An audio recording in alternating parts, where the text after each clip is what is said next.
Abayimbi bana basodde okubatenga bazzeemu okwekuba endongo eyasookeramu ye mukulu bamuyita Zex yaleeta akayimba bakayita kidogo olw'ebigambo Gravity Omutujju lwavaayo n'asobola okubatenga ayogere eri abayimbi boyita aba BBC.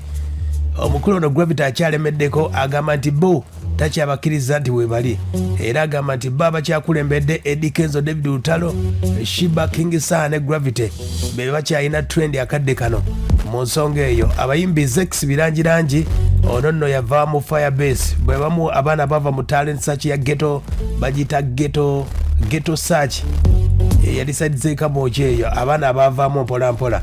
Kati omukulu ono Zex we kubatenga afulumya akayimba kidogo yasobola okubatenga yakafulumizza katambudde. Omukulu Young Mulo naye yafulumizza tune yizo gamba nti Young Mulo abadde abuzebuze defendinga Bobi Wine okubatenga naye afuna recognition basobola okubatenga bagamba Young Mulo wali munteekateeka. Zex ayina ensonga ya Bobi Wine nga bwe nkutegeezezza nti yayita mu ngalo ze mpolampola.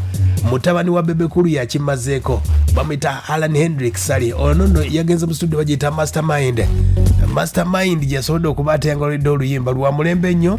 Yagambye nti wa abakulu ekitiibwa oba kye bayita respect, ayagala kubatenga abawa respect. Mutana wa Bebe kulu ono akayimba ataddemu nti Bebe kulu basobola okuba nti bakola kyanjawulo. Bobi Wine Chameleone alwana ntalo za taata we okuteeka mu Bobi Wine ndoza kadde ka fansonyi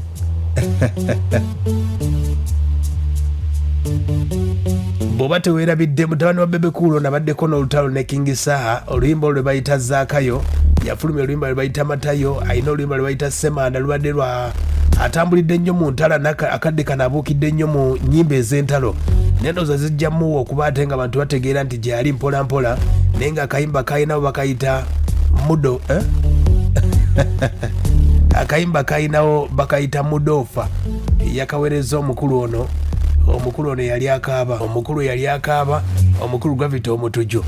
Sooka ombulire ku buyimba obwo nga bw'obulidde mutabani wa Bebe kulu afulumizza akayimba keeko bakayita MUDOFA. Young Mulo yafulumizza bakayita Baby Ndunya, producer amuyita Eddie.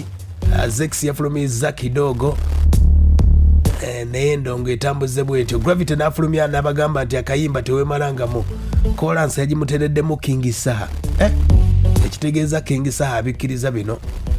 Aya basi nenga mutabani wa Bebe kulu yebazizza abayimbi abakikubye Paulo Kafero, Basude, Sala Birungi na bonna ba legend. Ekyenjagala Abannayuganda bakole babulirire abayimbi ebituufu muleke kwerimba mbu ate nga te mwenna mumanyi enkeera mukera ku makya n'osanga omuyimbi nga tasana kwejjanjaba mu ddwaliro ate ne mujja ne Bebe kulu aliwa bakamiliyoni tebafaayo ku bayimbi bannaabwe. Kumbe ensobi mwe kennyini mwe mwazikola mu beginning mwe mubawaga ekifo ky'obagamba bakole ebituufu. Kati omwana nga Kenzo nadda ku muyimbi nga Bebe kulu n'avuma oba n'azalawa kibanga kulaba Moses Matovu Bebe kulu ng'ayisaamu lwagadde amaaso. Ekyo tekisoboka ne bwe ndi musinga emirundi 5 sobola muyisaamu maaso kubanga era waali nkyetaaga okumanya yatuukawo atya. Ng'ategeeza nti abaana abato basobola okubatenga bawa abayimbi abato basobola okubatenga bawa abasobola okuba tebakisookamu ka respect awo mu nteekateeka eyo. Mutabani wa Bebe kulu olunaku olwaleero akayimba kakafulumizza bakayita MUDOFA. Allan Hendrack anaafulumiranga mu ntalo kiki omwana ono alwana ntalo za taata. Sabayimbi abato kinjamba oba ku mulango njaga nze ne mutampa respect nze siyajeetaaga nnyo yamwe naye muyiga okuwa abayimbi ababasookawo respect just respect. Nogenda obusange bwina amalala kakoze kati kameze ebbango ajja amere ebbango oli amaladde mu muzigo tafunanga na music tagulanga ko yadde ngato mu music naye nsodo okuzaala abaana bawedde mu music n'okuwa lwaki nsinesibye ku respect kubanga nange abawagizi bange mbawa respect bwe bajja nga basasula eshoya kamino njaga bafune kye bakoze kiki.